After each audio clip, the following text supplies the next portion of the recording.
বন্ধুরা, আমি আজকে বানাবো সর্ষে দিয়ে ভোলা মাছের পাতুরি। এটা হচ্ছে ভেটকি ভোলা, খেতে দারুণ টেস্ট হয়।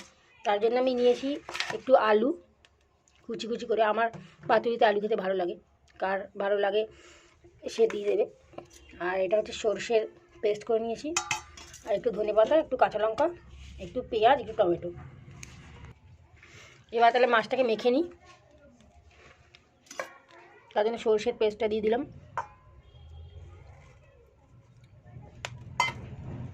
একটু লঙ্কার গুঁড়ো দেবো, একটু হালকা লাল কালারের জন্য। একটু নুন দিয়ে দেবো।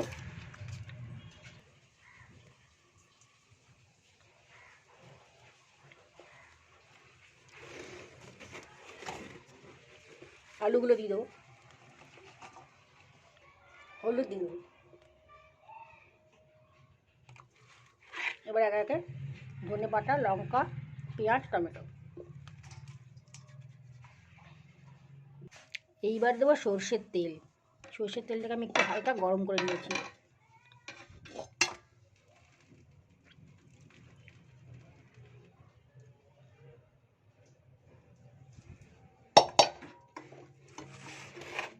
এবার এটা ভালো করে মাখিয়ে নিই।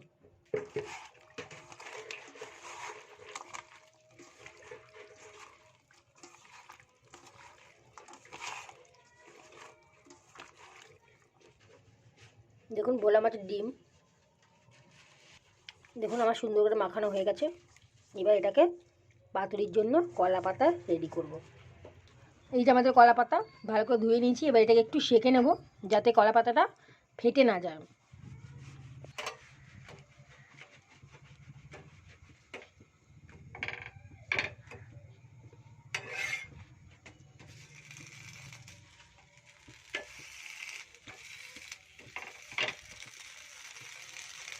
কলা পাতা একটু কালো কালো হয়ে গেলে তুলে নেব। আমরা গরম করে নিয়েছি, এইবার কড়ার মধ্যে দিয়ে দেব। তার আগে একটুখানি সর্ষের তেলের মধ্যে মিলিয়ে নেব। সর্ষের তেল একটু দিয়ে দিচ্ছি।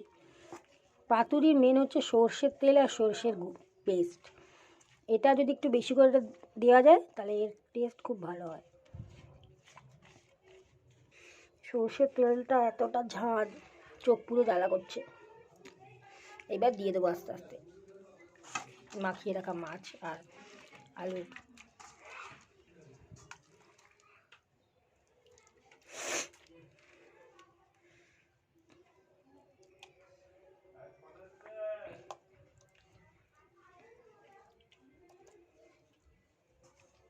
মাছগুলো একটুখানি নিচে নিচে দেবো, আলুগুলো মাঝখানে দিয়ে দেবো।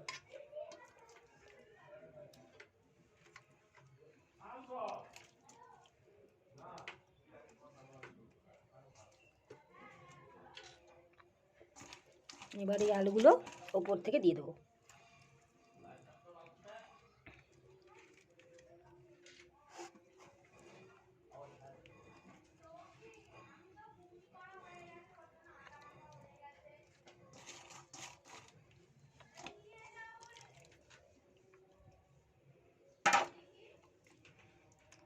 আলুগুলো উপর থেকে একটু ঢেকে ঢেকে দেবো, তাহলে আমার সাজানো কমপ্লিট। এবার চলো বসিয়ে দিই। এটা একদম গ্যাসটা স্লো করে একটুখানি হতে দেবো।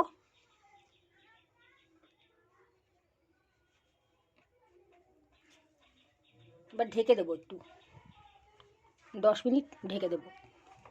নিয়ে নেব। মাছটা একদম সিদ্ধ হয়ে গেছে, একটু দেখিয়ে দিই আপনাদের।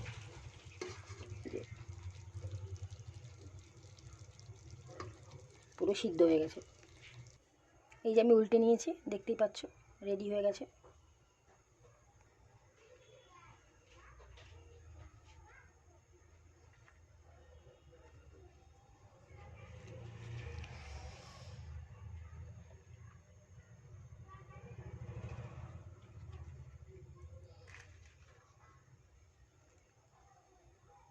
Thank you for watching.